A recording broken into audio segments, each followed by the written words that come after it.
Shalom, selamat pagi Bapak Ibu Saudara-saudara yang dikasihi oleh Tuhan Yesus Kristus. Berjumpa kembali bersama saya Pendeta Eka di dalam renungan firman Tuhan pada hari ini, hari Jumat 10 Desember 2021. Sukacita dan damai sejahtera dari Tuhan kita Yesus Kristus kiranya menyertai kehidupan kita sekalian. Puji nama Tuhan. Sampai pada pembacaan kita hari ini, Ayub pasal yang ke-18. Kiranya firman Tuhan memberkati kita sekalian. Baik, sebelum kita akan merenungkan bagian pasal yang kita baca hari ini, kita akan berdoa terlebih dahulu. Tuhan Allah Bapa di surga yang kami puja sembah dalam nama Tuhan Yesus. Kami sungguh bersyukur dan berterima kasih kepada Tuhan yang terus memelihara hidup kami sampai pada hari ini. Dan kami boleh terus diberkati dengan kebenaran firman Tuhan yang menerangi jalan hidup kami. Tuhan, mampukanlah kami untuk kami dapat memahaminya, mampukanlah kami untuk kami dapat melakukannya dalam kehidupan kami setiap hari. Terima kasih Bapa, inilah diri kami sedia untuk belajar firman Tuhan. Demi nama Tuhan Yesus Kristus kami sudah berdoa dan bersyukur. Haleluya, amin. Bapak Ibu Saudara-saudara yang dikasihi Tuhan, dalam pasal 18 ini kita belajar nasihat dari Bildad, ya, sahabat Ayub.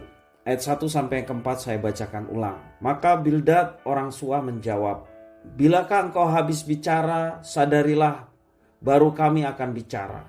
Mengapa kami dianggap binatang? Mengapa kami bodoh dalam pandanganmu? Engkau yang menerkam dirimu sendiri dalam kemarahan.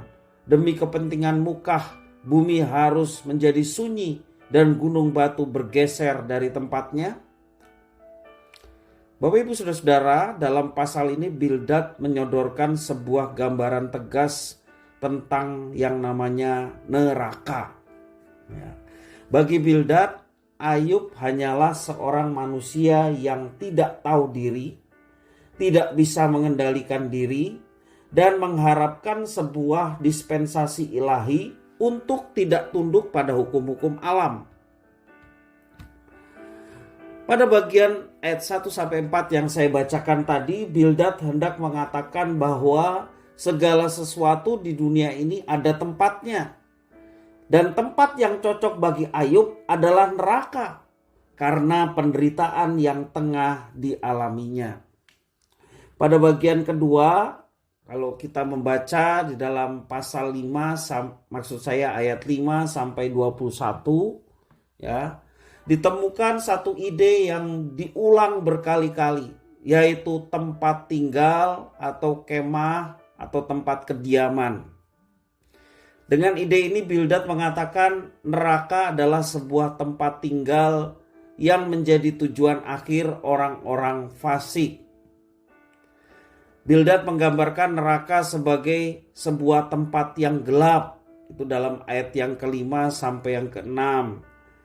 Mengatakan demikian, penuh masalah dan kesusahan. Ayat 7 sampai yang ke-10. Neraka itu adalah tempat di mana orang tidak hentinya mengalami teror dan kesusahan. Ayat 11 sampai yang ke-16. Demikian juga gambaran neraka yang disampaikan oleh Bildad. Hidup akan berujung pada kesia-siaan dan kesepian yang mutlak. 17 sampai 19. Nah, seluruh pemaparan yang disampaikan oleh Bildad merupakan ceramah yang baik tentang neraka. Jika kita lihat konteksnya, sebenarnya ceramah ini ditujukan kepada Ayub yang sedang menderita.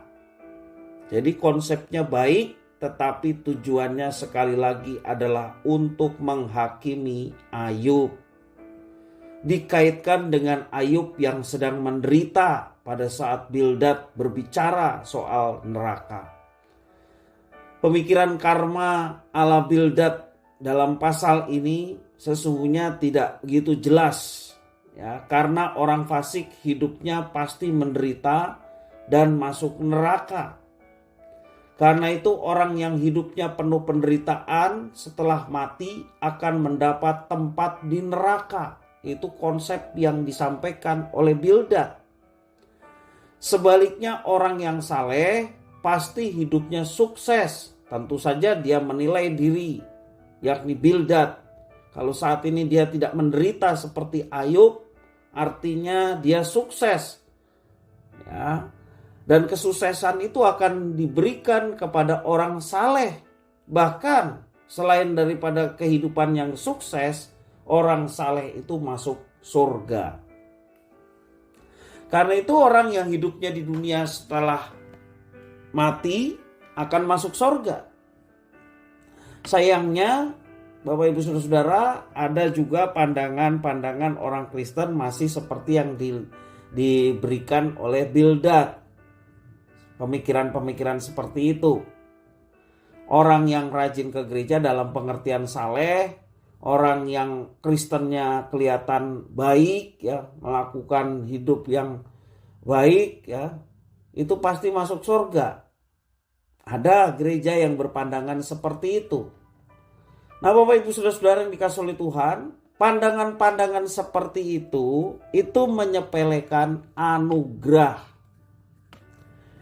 Harus sebaik apa supaya kita bisa masuk surga? Tentu saja harus sebaik-baiknya tanpa cacat, tanpa dosa. Apakah ada manusia demikian? Tidak ada.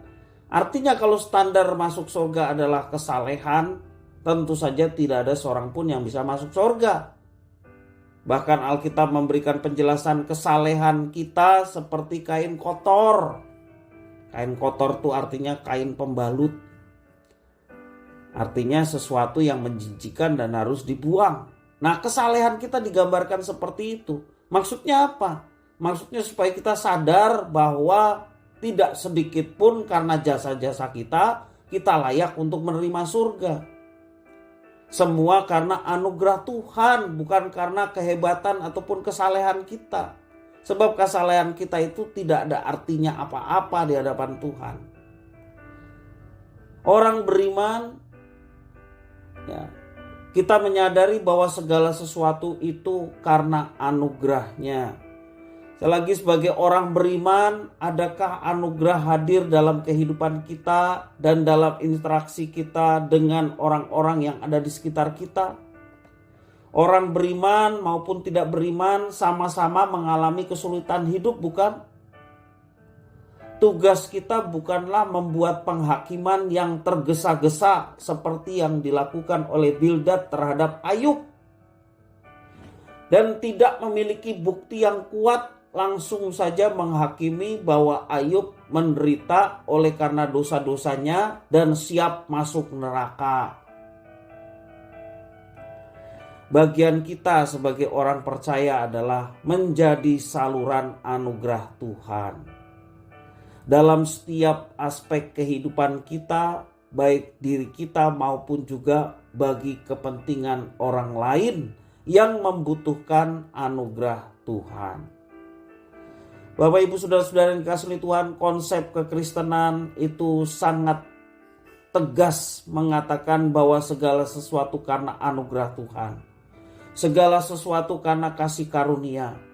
Jelas Efesus pasal 2 ayat 8 sampai 9 mengatakan, sebab karena kasih karunia kamu diselamatkan oleh iman. Itu bukan hasil usahamu, tetapi pemberian Allah. Itu bukan hasil pekerjaanmu. Jangan ada orang yang memegahkan diri. Jangan kita menjadi sombong. Jangan kita menjadi merasa lebih baik daripada orang lain. Dan ketika kita melihat orang lain menderita, oh itu karena dosanya, itu karena karma. Wah, bahaya sekali. Bapak Ibu Saudara-saudara, jangan tergesa-gesa untuk menghakimi seseorang. Ya Allah bisa saja menegur seseorang dengan hukuman. Menegur seseorang dengan mendisiplinnya. Bisa saja, tentu saja kalau kita menyadari bahwa disiplin Tuhan selalu membawa kebaikan. Disiplin dari Tuhan untuk mengembalikan anak yang dikasihinya untuk bisa kembali kepada Tuhan dan menyandarkan hidupnya kepada Tuhan. Artinya ada pertobatan, bukan justru ingin menjatuhkan orang itu. Mari Bapak Ibu Saudara-saudara yang dikasihi Tuhan, hidup ini adalah kesempatan. Mari kita gunakan kesempatan yang ada, menikmati anugerah Tuhan. Ketika kita menikmati anugerah Tuhan yang sedemikian besar, menyadarkan kita yang sesungguhnya adalah orang-orang yang gak layak untuk mendapatkan anugerah itu. Anugerah itu kita gak layak tapi kita menerima. Itulah anugerah. Dan sesungguhnya banyak orang membutuhkan anugerah Tuhan. Anugerah itu akan diberikan tak kala kita percaya pada Yesus sebagai satu-satunya Tuhan dan Juru Selamat, dan mengandalkan kehidupan kita baik yang akan datang maupun kehidupan di dunia hanya kepada Kristus saja, sehingga hidup kita boleh terus dipimpin, hidup kita boleh terus dituntun oleh Kristus yang pada akhirnya mendatangkan kebaikan bagi setiap orang yang percaya. Kiranya firman Tuhan memberkati kita sekalian. Mari kita berdoa. Tuhan Allah Bapa di surga yang kami puja sembah di dalam nama Tuhan Yesus. Kami sungguh bersyukur dan berterima kasih kepada Tuhan yang terus memelihara hidup kami. Bahkan kehidupan yang akan datang Tuhan sudah siapkan dan pastikan bagi setiap orang yang percaya. Kami tidak mau berpaling kepada yang lain. Kami tidak mau melihat ke kanan dan ke kiri. Biarlah mata kami hanya tertuju kepada Kristus, sumber kehidupan, sumber keselamatan, dan penuntun jalan hidup kami di dunia ini, sehingga kami boleh menjadi berkat bagi sesama oleh karena ketaatan kami kepadamu ya Tuhan. Terima kasih Tuhan, ajarkan kami untuk hidup tunduk dan taat kepada Tuhan. Inilah doa ucapan syukur kami atas firman Tuhan. Demi nama Tuhan Yesus kami berdoa. Haleluya. Amin.